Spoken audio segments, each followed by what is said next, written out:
Good afternoon everyone. চলে এসেছি যথারীতি আবারও একটা দুপুরের খাবারের আয়োজন নিয়ে। চলুন দেখি আজকের দুপুরের আয়োজনে কী কী ছিল। প্রথমেই নিয়ে নিয়েছি এক বাটি গরম গরম ভাত, নিচ্ছি এক টুকরো লেবু আর কয়েক টুকরো শসা।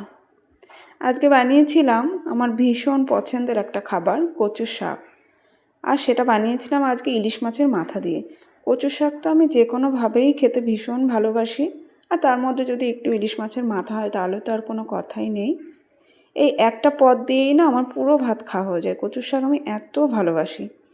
আর আজকে বানিয়েছিলাম ইলিশ মাছের জিরে বাটা দিয়ে একটা পাতলা ঝাল। প্রায় দিনই তো ইলিশ মাছ সর্ষে পোস্ত দিয়েই বানিয়ে থাকি, তো আজকে মেয়ে বললো মা একটু লাল লাল ঝোল বানাতে, মানে ও একটু লাল লাল ঝোল খেতে ভালোবাসে যে কোনো রেসিপি।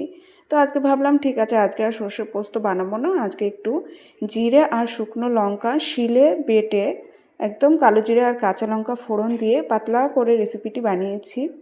ইলিশ মাছের এরকম জিরে বাটার ঝোলও কিন্তু বেশ ভালো লাগে। ভাপা আর সর্ষে বাটার ঝাল তো ভালো লাগেই, কিন্তু এভাবেও কিন্তু একবার ট্রাই করে দেখবেন, বেশ ভালো হয় খেতে। আর আজকের ইলিশ মাছটাই না একটু ডিম হয়েছিল। ডিম সমেত ইলিশ মাছের তো আলাদাই একটা টেস্ট হয়। তো পছন্দের খাবার হলে কিন্তু বেশি কিছু লাগে না।